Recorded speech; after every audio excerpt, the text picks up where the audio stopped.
Donc bonjour à tous, donc nouvelle vidéo, titre un peu aguicheur on va dire. J'ai vraiment acheté un semoir 8 rangs mais avec quelques spécificités on va dire. Donc c'est parti, je vous montre tout ça. Donc voilà, enfin, on a enfin sur la ferme acheté notre premier semoir pour faire du semi-direct. De base c'est pas un semoir de semi-direct mais là on l'a adapté pour. Donc pourquoi 8 rangs? Bah, déjà donc c'est un châssis, il me semble qu'il fait 3,50 m. Et donc du coup on l'a mis comme vous le voyez là. Donc on a mis 8 rangs, écartement 37,5. Toutes les modifs qu'on a fait, bon, on va commencer dans l'ordre. On vous montrera des plans après plus mieux, mais en gros j'ai des chasse-débris devant là, des roues étoilées qui sont comme ça là, donc pour vraiment écarter les débris végétaux. Donc là on est dans un champ qui est sur chaume, donc il n'y a en réalité pas grand intérêt. Par contre quand je vais être dans les autres champs où il y a des couverts on va dire qui sont ouais, le seigle forestier il fait ma taille à peu près. Donc il va falloir que quand on va rouler sur le couvert, ça écarte la ligne de semis pour pouvoir permettre au disque d'ouvrir sans avoir des débris devant les disques quoi. Donc les chasse-débris. Donc ces chasse-débris là c'est un kit. D'ailleurs si je retrouve faudra que c'est mon père qui s'est occupé de ça. Pour ceux que ça intéresse, parce que le chasse-débris vendu par la marque de base, il me semble que le kit complet de un chasse-débris par élément, c'est je crois d'origine 500 €. Et là on a eu le kit à 185 € si je dis pas de bêtises. Mais par contre il fallait, c'était que des pièces découpées au laser. Il fallait les monter, souder tout l'ensemble. Et ensuite j'ai dû le peindre, donc j'ai peint au pistolet à peinture. Bon c'est peut-être pas très propre, je suis pas un professionnel de la peinture, mais une couche d'après et une couche de noir pour pas que ça rouille quoi. Forcément ça va être plus dur parce que c'est un élément qui est fait pour un sol travaillé, donc de base c'est juste ces deux ressorts là qui maintiennent juste l'élément et l'élément, son poids sur un sol travaillé avec son propre poids, ça suffit à maintenir la tension au sol pour positionner la graine. Sauf qu'en semi-direct, il faut que l'élément lui-même ouvre le sillon lui-même. Donc du coup on a rajouté un gros ressort comme ça par élément. Il faut percer les barres de chaque côté pour mettre un support. Donc c'est un kit adaptatif, il est monosème celui-là. Donc là il y a une tige filetée qui est prise sur le ressort et il fallait souder un support pour pouvoir mettre la tige filetée dedans quoi. Donc voilà, en plus je ne l'ai pas dit avant, mais les chasse-débris, avant c'était une étrave, donc il a fallu mettre un support de chasse-débris aussi qu'on a acheté. Voilà, donc ça c'est tout pour l'avant. Sur une roue sur deux, on a mis pour faire ça, j'ai démonté la roue, j'ai enlevé les vis d'origine et j'ai mis une roue en fer crénelée par rapport plaquée à l'intérieur de la roue de rappui et de base. Donc j'en ai mis une sur deux, toutes les roues droites à l'intérieur de la roue. Et de base c'est déjà des roues fines, c'est pas des grosses roues comme sur les NG+ qui sortent maintenant. C'est des roues épaisses qui font 3-4 cm d'épais. Là c'est vraiment la petite roue fine, elle fait 1,5 cm, 2 cm à l'endroit du rappui quoi. Donc je suis assez content, ça ferme plutôt bien. J'avais peur que ça ferme mal du fait que, parce qu'on voit beaucoup de gars qui mettent des grosses roues en fer, il me semble que c'est même des roues en fonte, crénelées là, mais bien sûr que ça ferme bien, mais à mon avis, dans l'autre sens, ça doit vraiment bouger beaucoup de terre. Donc pour la levée d'Advensis, ça doit pas être top. Mais moi, avec les terres que j'ai, du fait du faible taux d'argile, j'ai un taux d'argile autour des 15%. Donc j'ai pas le problème inverse de ceux qui ont des terres très argileuses où quand vous faites du semi-direct, ça ouvre une tranchée puis après c'est bétonné et c'est galère à refermer. Là pour le coup, Il y a juste certains endroits du champ où c'est en conditions sèches, ça a du mal à fermer parce que la terre n'est pas meuble. Mais sinon, quand c'est frais, il n'y a aucun problème, ça ferme bien. Et donc la dernière adaptation qu'on a fait, ben, c'est en gros, j'ai recyclé donc ça c'était à la place des chasse-débris, en fait c'était un support où il y avait l'étrave avant, qui servait je dis étrave moi, mais c'était plutôt un chasse-motte.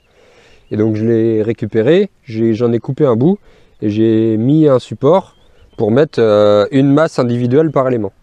Pour pouvoir lester chaque élément et puis ben, d'une ça permet de mieux rentrer et de deux ça permet de mieux rappuyer aussi. Ça c'est bon pour le semoir et en plus de ça, bon ça par contre on n'a pas pris le temps parce qu'on était pris par le temps de fabriquer un support mieux que ça on va dire, mais il y a de chaque côté. Il y a 4 masses jeunes d'air qui sont juste enquillées comme ça sur le châssis. C'est que des masses de 50, donc on a 200 kg, plus la même chose de l'autre côté, donc on a 400 kg de lest en plus sur le châssis, plus derrière c'est des masses du masset qu'on avait avant, qu'on avait gardé en fait. Et en fait c'est des masses de 55 kg. Je peux même montrer, s'il y en a qui ne me croient pas, pardon. Donc là c'est marqué 55 kg. Donc elles sont même plus lourdes que les jeunes d'air. Et donc il y en a 8, une par élément.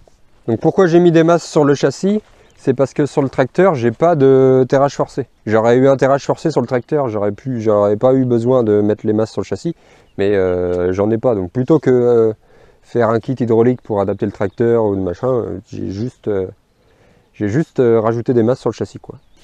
Pourquoi avoir un 8 rangs pour 3 mètres? Ben, déjà, le gros problème en semi-direct, ça va surtout être on va dire l'enherbement. Et donc pour gérer l'enherbement, il faut couvrir le sol le plus rapidement possible. Chose qui n'est pas possible en semi-direct, surtout en maïs, vu que la majorité des gens sèment en 75.